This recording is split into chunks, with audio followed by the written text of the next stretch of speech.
¿Estáis preparados y preparadas? Pues vamos allá. En 3, 2, 1. Bienvenidos y bienvenidas al podcast El Derecho y el Revés, la ley como nunca antes te la han contado, locutado por Daniela y John, donde vamos a abordar las últimas novedades legislativas que os van a ayudar con el estudio de vuestras asignaturas. Vamos a por ello. Hola a todos y bienvenidos a nuestro podcast. Somos estudiantes de Relaciones Laborales y hoy les traemos un episodio especial dedicado al derecho de familia. Mi nombre es Inés Marisol y estoy acompañado por Laura Andrea, Anthony, Juan Francisco, Gisela Alejandra. Juntos hemos preparado este espacio para hablar de temas que nos afectan a todos de cerca. En este primer episodio es una introducción al derecho de familia, qué es, por qué es tan importante y cómo ha evolucionado en los últimos años para adaptarse a las nuevas realidades familiares. Así que, si alguna vez te has preguntado qué sucede legalmente cuando una pareja se separa, cómo se protege a los menores o qué derechos tienen los abuelos en este lugar, el derecho de familia no solo ocupa las leyes, sino los vínculos humanos. El matrimonio, la separación, la custodia de los hijos, la adopción, las pensiones alimenticias, todas estas situaciones que pueden cambiar nuestra vida y que merecen ser comprendidas. El derecho de familia es el conjunto de normas jurídicas que regulan las relaciones personales y patrimoniales derivadas del matrimonio, la filiación, la tutela, la guarda y custodia y otras formas de convivencia familiar. No solo protege el vínculo entre cónyuges o padres e hijos, sino también busca garantizar el bienestar de los miembros más vulnerables del grupo familiar. En este episodio vamos a conocer las características fundamentales del derecho de familia, sus principios rectores, las instituciones jurídicas más importantes que regula y cómo ha evolucionado en los últimos años. Primero, ¿cuáles son las características que hacen único al derecho de familia? En primer lugar, muchas de sus normas son de orden público, lo que significa que no pueden ser modificadas libremente por las personas. Es decir, no todo se puede pactar o negociar, porque hay ciertos valores y derechos que el Estado protege de forma especial. En segundo lugar, esta rama del derecho pone el foco en la protección de los más vulnerables. Hablamos sobre todo de los menores de edad, personas con discapacidad o quienes se encuentran en situación de dependencia. Además, el derecho de familia tiene un doble carácter. Por un lado, regula aspectos personales como las relaciones entre padres e hijos o entre cónyuges y por otro aspecto patrimoniales, como los bienes en el matrimonio o la pensión alimenticia. Y algo muy importante, está profundamente influido por valores éticos y sociales, como la solidaridad, la igualdad, la autonomía y la responsabilidad. No solo es una cuestión de normas, también lo es de principios humanos. Ahora bien, ¿en qué se basa esta normativa? Hay algunos principios rectores que atraviesan todo el derecho de la familia. El más importante es el de interés superior del menor. Siempre que se tome una decisión que afecte a un niño o niña, su bienestar debe estar por encima de cualquier otro interés. También está el principio de igualdad entre los miembros de la familia, que busca eliminar desigualdades y promover la corresponsabilidad, por ejemplo, en la crianza o el cuidado del menor. La autonomía de la voluntad también es relevante. Cada persona tiene derecho a organizar su vida familiar según sus decisiones, siempre que no se vulneren los derechos de otro. Y por último, la intervención subsidiaria del Estado. El Estado interviene solo cuando es necesario, por ejemplo, en casos de conflicto, violencia o desprotección. Las instituciones jurídicas principales del derecho a familia son instituciones jurídicas claves. Una de ellas es el matrimonio junto con las uniones de hecho o convivencias no matrimoniales. También está filiación, que define quiénes son legalmente los padres de un niño, ya sea por naturaleza, adopción o técnicas de producción asistida. La patria potestad es el conjunto de derechos y deberes que tienen los padres respecto a sus hijos menores. También está el régimen económico matrimonial, que regula cómo se administran los bienes en el matrimonio y derechos a alimentos. después de ver de manera general la introducción gracias a Laura, yo les hablaré sobre el matrimonio en el derecho civil español. Analizaremos qué es jurídicamente, qué requisitos exige, cómo se autoriza, qué efectos produce y cómo se inscribe. Un recorrido completo por una institución que, aunque tiene una fuerte carga simbólica y emocional, es también un acto jurídico complejo y regulado principalmente por el Código Civil y la legislación del Registro Civil. Soy Antonita Saico y comenzaremos preguntándonos qué es el matrimonio civil. Comenzamos por su definición. Según el artículo 44 del Código Civil, el matrimonio es una unión entre dos personas, con independencia de su sexo, que se constituye mediante el consentimiento expresado en la forma legal. Desde la reforma del año 2005, Ley 13/2005 del 1 de julio, se reconoce el matrimonio entre dos personas del mismo sexo. Esta unión produce efectos desde su celebración. Efectos personales como el deber de convivencia, fidelidad, socorro mutuo y respeto, según el artículo 68 del Código Civil. Efectos patrimoniales, que se refiere al régimen económico del matrimonio, que puede ser el de gananciales, separación de bienes o participación, según el artículo 1315 a 1444 del Código Civil. Eso sí, para que estos efectos tengan plena validez frente a terceros, el matrimonio debe inscribirse en el registro civil, tal como lo indica el artículo 61 del Código Civil. La autorización del matrimonio antes de casarse, los contrayentes deben demostrar que unen los requisitos legales, la edad mínima, capacidad, consentimiento libre y ausencia de impedimentos. Estos requisitos están regulados entre los artículos 46 y 48 del Código Civil. La edad mínima para contraer matrimonio es de 16 años, siempre que estén emancipados, según el artículo 48. La prohibición de matrimonio entre parientes en línea recta o entre hermanos, según el artículo 47. La existencia de un matrimonio anterior no disuelto también es impedimento, según el artículo 46.2 del Código Civil. Para acreditar que no concurren estos impedimentos, se tramite un expediente previo a esta autoridad competente. ¿Quién tramita la autorización?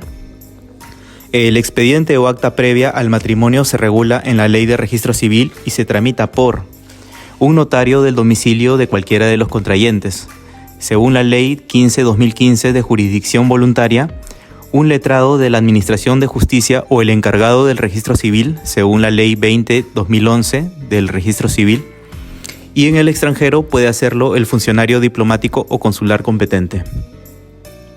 Este procedimiento culmina con una resolución que autoriza la celebración del matrimonio si todo está conforme a derecho. El contenido de expediente matrimonial. El artículo 243 del Reglamento del Registro Civil detalla el contenido del expediente, como los datos de identidad y profesión de los contrayentes, testigos que los conozcan, información sobre matrimonios anteriores si los hubiera, declaración de que no hay impedimentos, documentación como el DNI o pasaporte, certificado de nacimiento y prueba de disolución de vínculos anteriores, entre otros. Esta documentación es esencial para que la autoridad emita el juicio de capacidad. El certificado de capacidad matrimonial, cuando el matrimonio se va a celebrar en el extranjero o según una forma religiosa, los contrayentes pueden necesitar un certificado de capacidad matrimonial. Este certificado acredita que, conforme al derecho español, no existe impedimento alguno. Su tramitación es idéntica a la del expediente y lo impiden las mismas autoridades. Su validez es de 6 meses, según el artículo 252 del Reglamento del Registro Civil. La celebración del matrimonio. Una vez autorizado, el matrimonio puede celebrarse ante diferentes autoridades. Según el artículo 51 del Código Civil, el juez de paz, alcalde o concejal delegado, el notario o funcionario consular o diplomático, letrado de la Administración de Justicia, el consentimiento debe ser presentado ante la autoridad en presencia de 2 testigos y se recoge en acta o escritura pública. Este acto debe ajustarse a la forma prevista en el artículo 49 del Código Civil. La inscripción en el registro civil. Una vez celebrado el matrimonio, debe inscribirse en el registro civil para tener efectos civiles plenos frente a terceros, tal cual lo dice el artículo 61 del Código Civil. La inscripción se practica en el registro del lugar donde se celebró. En caso de matrimonios en el extranjero, también puede inscribirse previa verificación de que cumple con los requisitos legales. El artículo 63 del Código Civil permite también la inscripción de matrimonios religiosos si se acompañan de la correspondiente certificación emitida por el ministro de culto, conforme a convenios con confesiones religiosas reconocidas. El matrimonio civil en España no es solo una decisión personal, sino también un procedimiento legal que exige capacidad, consentimiento, documentación y trámites bien definidos. Todo esto está regulado principalmente por el Código Civil, la Ley del Registro Civil y su reglamento, además de normas de derecho internacional privado si hay elementos extranjeros. Gracias, Anthony. Quiero empezar esta parte con una pregunta sencilla. ¿Qué nos hace legalmente padres o hijos de alguien? Hoy hablaremos de la filiación, como uno de los conceptos más fundamentales del derecho de familia. La filiación es el vínculo jurídico que une a un hijo con sus progenitores, generando derechos y también deberes. No se trata solo de una relación biológica, sino también legal, y puede derivar del nacimiento o de la adopción. La filiación es un estado civil, así como la edad, el matrimonio, la vecindad, nacionalidad, entre otros. En estos tiempos no hay discriminación entre la filiación matrimonial y la no matrimonial. Así lo estipula el artículo 14 y el 39.2 de la Constitución Española. Tipos de filiación. Según el artículo 108 del Código Civil, la filiación puede establecerse por naturaleza, es decir, biológica. Puede ser dentro del matrimonio. Cuando los padres están casados, se presume que el marido es el padre del hijo nacido de la esposa. Fuera del matrimonio o no matrimonial, puede reconocerse voluntariamente por el padre o establecerse judicialmente. Está también la filiación adoptiva. Se establece mediante resolución judicial de adopción. Tiene los mismos efectos legales que la biológica. Y también está la filiación derivada de técnicas de reproducción humana asistida, que se regula en la Ley 14/2006. Está también la filiación derivada de técnicas de reproducción humana asistida, regulada por la Ley 14/2006 de técnicas de reproducción humana asistida. El vínculo de filiación se establece con independencia del vínculo genético, por consentimiento expreso de quienes se someten al tratamiento. Aquí hablamos también de los efectos jurídicos, en donde está la relación de parentesco legal entre progenitores e hijos, la patria potestad como ejercicio de derechos y deberes de cuidados, educación y representación, derechos sucesorios, en donde el hijo tiene derecho a heredar de sus progenitores y viceversa, obligaciones alimenticias, en donde el hijo tiene derecho a alimentos por parte de los progenitores y viceversa también en algunos casos, nombres y apellidos, en donde el hijo adquiere los apellidos de sus progenitores conforme a la ley, derechos de nacionalidad y vecindad civil.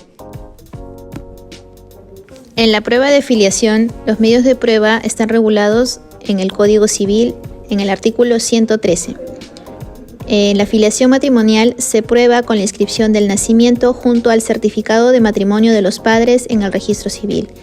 En la filiación no matrimonial puede probarse mediante reconocimiento voluntario o también puede reclamarse judicialmente mediante acciones de reclamación de filiación. En la filiación adoptiva se acredita mediante la resolución judicial que la constituye en la inscripción del registro civil. Para regular los regímenes económicos matrimoniales, hay varias leyes dispuestas en el Código Civil, sobre todo en los artículos del 1318 al 1324. En estas leyes son consideradas como normas imperativas, las cuales voy a explicar brevemente.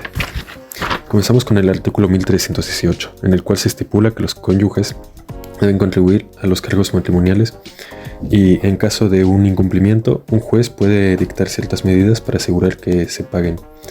Los porcentajes para la contribución de estas cargas son distintas según el régimen establecido.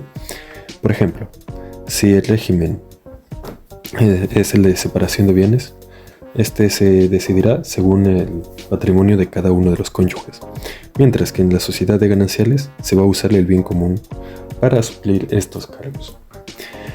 Luego, en el siguiente artículo, el 1319, se estipula que cualquier cónyuge podrá actuar de forma independiente para el favor de las necesidades ordinarias del matrimonio, y explica que las deudas se responderán de forma solidaria, usando los bienes comunes y el patrimonio personal del cónyuge que adquirió la deuda. Pero, si el cónyuge no es responsable de la deuda, aporta a sus bienes, este se verá con la potestad de pedir un reembolso de estos. En el 1320, al decir que un cónyuge puede tener una propiedad privada, pero cualquier decisión sobre cualquier propiedad tiene que ser tomada en conjunto mediante un compromiso mutuo y expreso. En el 1321 se habla de que en caso de fallecimiento de uno de los cónyuges se va a heredar lo considerado como ajuar de la vivienda al otro cónyuge sobreviviente. En el siguiente, 1322, se explica que, a pesar de que una pareja esté casada, igualmente se necesita un consentimiento expreso para cualquier decisión legal, pues estar casados no invalida la necesidad de este. Finalmente ya llegamos al 1323, en el cual se explica que cualquier contrato es posible entre cónyuges. Y en el 1324 también nos dice que la cualidad de un bien, de ser privativo o no, solo se necesita una confirmación de los cónyuges para saber esto. Estas son las normas que regulan de forma general cualquier régimen económico en el Estado español según el Código Civil. Gracias, Juan. A continuación os hablaré de la crisis matrimonial. Dentro de lo que cabe, la nulidad, la separación y el divorcio. Os daré una breve descripción de cada uno de estos conceptos. La nulidad matrimonial está regulada en el Código Civil español, específicamente en los artículos 73 a 802. Estos artículos establecen las causas por las que un matrimonio puede ser declarado nulo, los efectos de la nulidad y el procedimiento para solicitarla. La nulidad en derecho civil es la declaración judicial de que un acto o contrato es inválido debido a la existencia de vicios esenciales. En el caso del matrimonio, se declara nulo cuando desde su celebración existen defectos fundamentales, como la ausencia de consentimiento genuino, la falta de capacidad legal o el incumplimiento de formalidades, que impiden que la unión tenga plena validez legal. La separación. En España, la separación matrimonial se encuentra regulada en el Código Civil español, en los artículos 81 al 84, mientras que el procedimiento para formalizarla se articula en parte en la Ley de Enjuiciamiento Civil, artículos 769 y posteriores. En derecho civil, la separación se entiende como la situación jurídica en la que los cónyuges dejan de convivir, es decir, cesan de compartir la vida en común sin que ello implique la disolución del vínculo matrimonial. El divorcio. El divorcio se regula en el Código Civil, específicamente en el capítulo 8 y el artículo 86. Este artículo establece que, al cumplirse los requisitos legales, se puede declarar judicialmente el divorcio sin necesidad de una separación prolongada, existiendo los efectos jurídicos del matrimonio y permitiendo a cada parte contraer un nuevo matrimonio. A continuación, mencionaré 3 puntos importantes dentro de la crisis matrimonial. El primero será las causas de disolución del matrimonio y de los regímenes económicos. Empecemos hablando de las causas legales que justifican el fin de la relación matrimonial. Tenemos las siguientes vías principales. El divorcio de mutuo acuerdo y contencioso. Sucede cuando ambas partes deciden poner fin al matrimonio o no logran ponerse de acuerdo, y se regirá por el artículo 85 del Código Civil. Por tanto, la otra vía principal es la nulidad matrimonial. Este se declara cuando desde el inicio existen defectos esenciales, como la falta de consentimiento o incapacidad, haciendo que el matrimonio sea legalmente inválido. Esto se regula en el artículo 87 del Código Civil. En cuanto a los regímenes económicos, tenemos la sociedad de gananciales y la separación de bienes. En la sociedad de gananciales, todos los bienes y deudas adquiridos durante la unión son comunes. En la disolución se realiza una liquidación para repartirlos equitativamente. Se fundamenta en el artículo 1345 del Código Civil. Por otro lado, la separación de bienes, cada cónyuge conserva sus bienes personales, tanto los previos como los adquiridos individualmente, salvo compras conjuntas. Este régimen se establece en el artículo 1435 del Código Civil. El segundo punto importante es la liquidación de la sociedad de gananciales. ¿Qué es la liquidación? La liquidación es el proceso legal mediante el cual se determina el valor de los bienes y deudas que conforman el patrimonio común, para luego dividirlos equitativamente entre los dos cónyuges. Es en esencia hacer un balance final para saber qué le corresponde a cada uno. Esta regulación se enmarca dentro de las disposiciones sobre la disolución y liquidación de la sociedad de gananciales recogidas en el artículo 1392 del Código Civil. En cuanto al proceso de liquidación, hay varias etapas y se pueden dividir en 3 etapas fundamentales: el inventario, la valoración y la distribución. En el inventario se recopilan todos los bienes adquiridos durante el matrimonio, como viviendas, vehículos, cuentas bancarias e inversiones, así como las deudas contraídas. Así se identifica qué pertenece a la sociedad de gananciales y qué es propiedad exclusiva. Esta fase es parte del procedimiento establecido en la disolución de gananciales conforme al artículo 1392 del Código Civil. En cuanto a la valoración, con el inventario en mano se asigna un valor monetario a cada bien. Esta valoración es crucial para lograr un reparto justo. La valoración forma parte integral del proceso de liquidación descrito en el marco del artículo 392 del Código Civil también.